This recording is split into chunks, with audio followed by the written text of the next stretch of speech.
രാവിലെ തന്നെ അനീഷ് ചൊറിയാൻ തുടങ്ങിയിട്ടുണ്ടേ. പുറത്ത് നല്ല ഫാൻസ് ഉണ്ടെന്നൊക്കെ മനസ്സിലായതുകൊണ്ടാണെന്ന് തോന്നുന്നു. ഒടുക്കത്തെ മുടയാണ് കേട്ടോ, പറയാതിരിക്കാൻ പറ്റത്തില്ല. രാവിലെ തന്നെ ചൊറിയാൻ തുടങ്ങിയിട്ടുണ്ട്. അനുമോളെ ചൊറിയുന്നു, അക്ബറിനെ ചൊറിയുന്നു, എല്ലാവരെയും ചൊറിയുന്നുണ്ട്.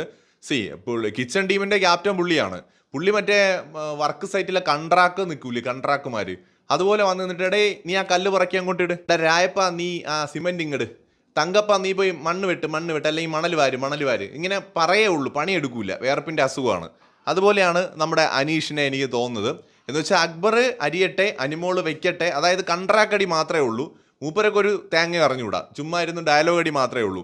എന്നിട്ട് മറ്റുള്ളവരെ പോയി ചൊറിയുന്നതിന് ഒരു കുറവുമില്ല. അതായത് അദ്ദേഹം രാവിലെ എണീറ്റ് റെഡി ആയിട്ടൊക്കെ അവിടെ നിൽക്കുകയാണ്.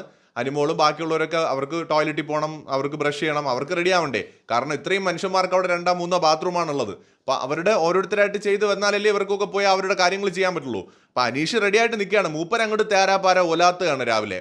എന്നിട്ട് ബാക്കിയുള്ളവരെ വെയിറ്റ് ചെയ്തിരിക്കുകയാണ് പണി എടുപ്പിക്കാൻ വേണ്ടി. കിച്ചൺ ടീം ക്യാപ്റ്റനകത്ത് കയറിയിട്ട് പച്ചക്കറി കട്ട് ചെയ്ത് വെക്കണമെന്നും അല്ലെങ്കിൽ കുക്ക് ചെയ്യുന്ന ആൾ വരുമ്പോഴേക്ക് ബാക്കിയുള്ള കാര്യങ്ങൾ റെഡിയാക്കണമെന്നൊന്നും അറിയില്ല. ഞാൻ ചായയ്ക്ക് അവിടെ വെച്ചിട്ടുണ്ട്, ബാക്കി ഇനി നിങ്ങൾ വന്നിട്ട് കട്ട് ചെയ്യും, അക്ബർ വന്ന് കട്ട് ചെയ്യും, അനുമോൾ വന്ന് മറ്റേ ചെയ്യും, മറിച്ച് ചെയ്യുമെന്ന് പറഞ്ഞ് കൺട്രാക്ട് അടി മാത്രമേ ഉള്ളൂ. എന്നുവെച്ചാൽ മൊത്തത്തിൽ ആ സംസാരത്തിലും ഭാവത്തിലും ഒക്കെ ആശാന് മനസ്സിലായി എനിക്ക് പുറത്ത് സപ്പോർട്ട് ഉണ്ട് എന്നുള്ള ഒരു ധാർഷ്ട്യവും അഹങ്കാരവും ഒക്കെ കാണുന്നുണ്ട്. കൂടുതൽ അപ്ഡേറ്റ്സുമായി വീണ്ടും വരാം.